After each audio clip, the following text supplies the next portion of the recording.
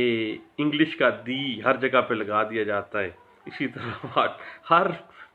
Return statement کے ساتھ ہی ہم لوگ کیا کرتے تھے 711 دے دیتے تھے، جبکہ ایسے نہیں ہے۔ اس بات کی انٹرپریٹیشن پی L D 2002 Karachi high court page 408 میں بھی ڈسکس کی گئی تھی۔ اب بات آ جاتی ہے کہ اگر فیکچول کنٹروورسی ہے کسی دعوے کے اندر تو یاد رکھیے گا کہ فیکچول کنٹروورسی خواہ بدنیتی کی ہے، فراڈ کی ہے، یا کسی پارٹی کے غلط قدم کی ہے، اور آپ الیج کر رہے ہیں، مدعی الیج کر رہا ہے اس پارٹی نے یہ کیا ہے، میرے رائٹ کو انفرنج کیا ہے، یہ بدنیت ہے، اور بدنیتی کا یا فراڈ کا جو الزام ہے اس نے شہادتوں سے ہی حل کرنا ہے، شہادتوں میں ہی یہ ریزالو ہونا ہے۔ 711 میں قطعی صورت عرضی دعویٰ جو ہے وہ ریجیکشن میں نہیں جائے گا۔ اس بات کو interpret 1989 A L D page 514 میں اس کو ڈسکس کیا گیا تھا۔ یاد رکھیے گا کہ 20 کیس لاز ہیں اس کے اوپر کہ جب بھی کبھی امر متنازع ہو، عرضی دعویٰ آرڈر 7 رول 11 میں ریجیکٹ نہیں ہوگا۔ فیکچول کنٹروورسی کی صورت میں کبھی بھی عدالت عرضی دعویٰ مسترد نہیں کر سکتی، بلکہ پارٹیز کو شہادتوں کے ذریعے اپنا کیس ثابت کرنے کا موقع دیا جائے گا، اور شہادتوں کے ذریعے وہ فیکچول کنٹروورسی جو ہے وہ ڈٹرمن کی جائے گی، اس میں کون سچا ہے کون جھوٹا ہے بعد میں پتہ چلے گا۔ اور اگر کوئی نالائق وکیل آ جائے وہ 711 زندہ باد ہوگا، کوئی فائدہ نہیں ہے۔ اس بات کی interpretation 1992 S C M R page 1199 میں اس کو واضح کیا گیا، اور 1990 S C M R page ہے 1677 اور 1990 S C M R page 1630 میں اس بات کو انٹرپریٹ کیا گیا، اور P L D 2003 Karachi high court page 171 میں اس بات کو انٹرپریٹ کیا گیا۔ P L D 2002 Peshawar high court page 45 اس بات کو انٹرپریٹ کر رہی ہے۔ پی L D 1992 Lahore high court page 363 اس بات کو انٹرپریٹ کرتی ہے۔ پی L D 1983 Lahore high court page 278 اس بات کو انٹرپریٹ کرتا ہے، اور 2003 سی ایل سی پیج 335 اس بات کی انٹرپریٹیشن کر رہا ہے، اور 2000 سی ایل سی پیج 1673 اس بات کو انٹرپریٹ کرتا ہے۔ 1999 سی ایل سی پیج 246 اور 1998 سی ایل سی پیج 1028 اس بات کو سپورٹ کرتا ہے، اور 1998 سی ایل سی پیج 859 اس بات کو انٹرپریٹ کرتا ہے۔ 1992 سی ایل سی پیج 1480 یہ بات انٹرپریٹ کر رہا ہے۔ 1988 سی ایل سی پیج 1207 اس بات کو سپورٹ کرتا ہے۔ 2001 وائی ایل آر پیج 80 اس بات کو انٹرپریٹ کرتا ہے۔ 1999 وائی ایل آر پیج 436 اس بات کو انٹرپریٹ کرتا ہے، اور 2001 ایم ایل ڈی پیج 1469 اس بات کو انٹرپریٹ کر رہا ہے، اور 1999 M L R page Y L R page 1236 ہے، اور 1994 ایم ایل ڈی پیج 2244 اور 2019 وائی ایل آر پیج 646 اس بات کو انٹرپریٹ کر رہا ہے۔ ابھی پچھلے دنوں ایک بڑی مزیدار سی لینڈ مارک ججمنٹ تھی جس میں یہ سیٹلڈ پرنسپل ڈرا کیا گیا تھا، یعنی پہلے بھی تھا لیکن اس میں بڑی تفصیل کے ساتھ یہ بات کہی گئی کہ جب بھی پارٹی کسی فیکچول کنٹروورسی بدنیتی کا سٹانس لیتی ہے، فراڈ کا سٹانس لیتی ہے، تو فراڈ ثابت اسی نے کرنا ہے جس نے الیج کرنا ہے۔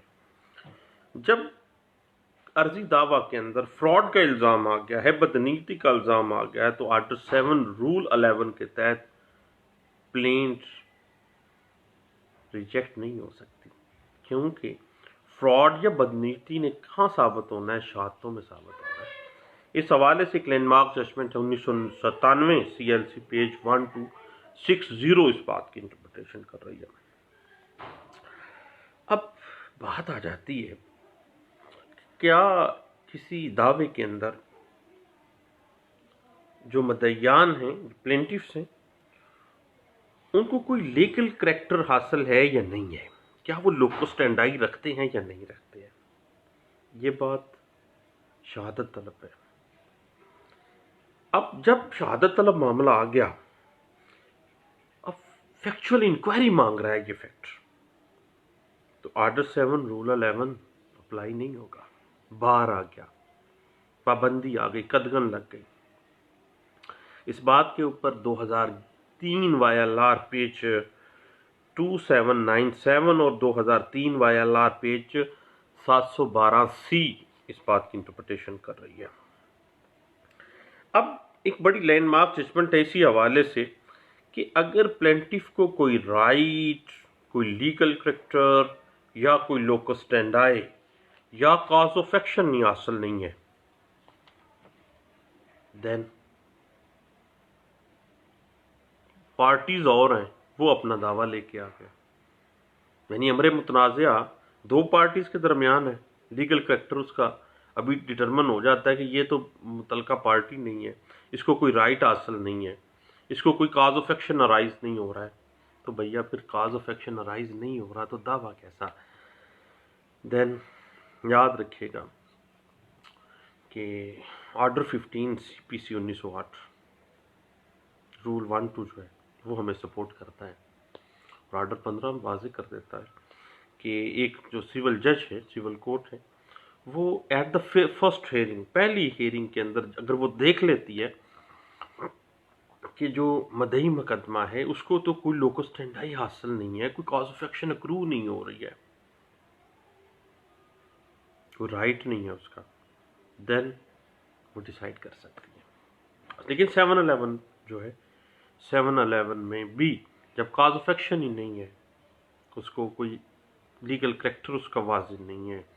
کوئی چیز ہی اس کی سامنے نہیں آ رہی، پارٹیز اور ہیں مقدمے کی لیکن وہ خواب ہمیں کود پڑا ہے، تو بھئی تجھے کیا لگے؟ اس طرح کا دعویٰ جو ہے وہ سسٹینیبل ہی نہیں ہے، اور جج صاحب کو چاہیے کہ وہ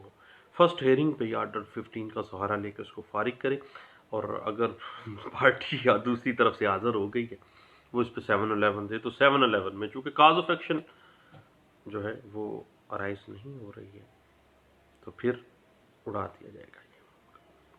اس بات کو انٹرپریٹ کیا گیا 1989 CLC پیج ہے 1626 میں اس بات کو واضح کیا گیا تھا۔ اب فیکچول انکوائری شہادت طلب امر ہے، اس میں دوسرے پارٹی کو بھی سنا جائے گا، دوسری پارٹی کو سننے کے بعد ہی پتہ چلے گا، شہادتیں آنے کے بعد ہی پتہ چلے گا کہ فیکچول کنٹروورسی جو ہے وہ شہادت طلب فیکچول انکوائری ریکوائر کر رہی ہے یا نہیں کر رہی ہے۔ اگر وہ فیکچول انکوائری ریکوائر کر رہی ہے، شہادت طلب معاملہ ہے، تو اس کو آرڈر 7 رول 11 میں اس پلینٹ کو ریجیکٹ نہیں ہونا چاہیے۔ یہ بات انٹرپریٹ ہوئی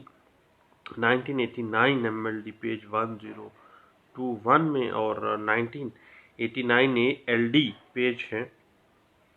514 میں اس بات کو ڈسکس کیا گیا تھا۔ دعاؤں میں یاد رکھیے گا۔ تھینک یو، اللہ حافظ۔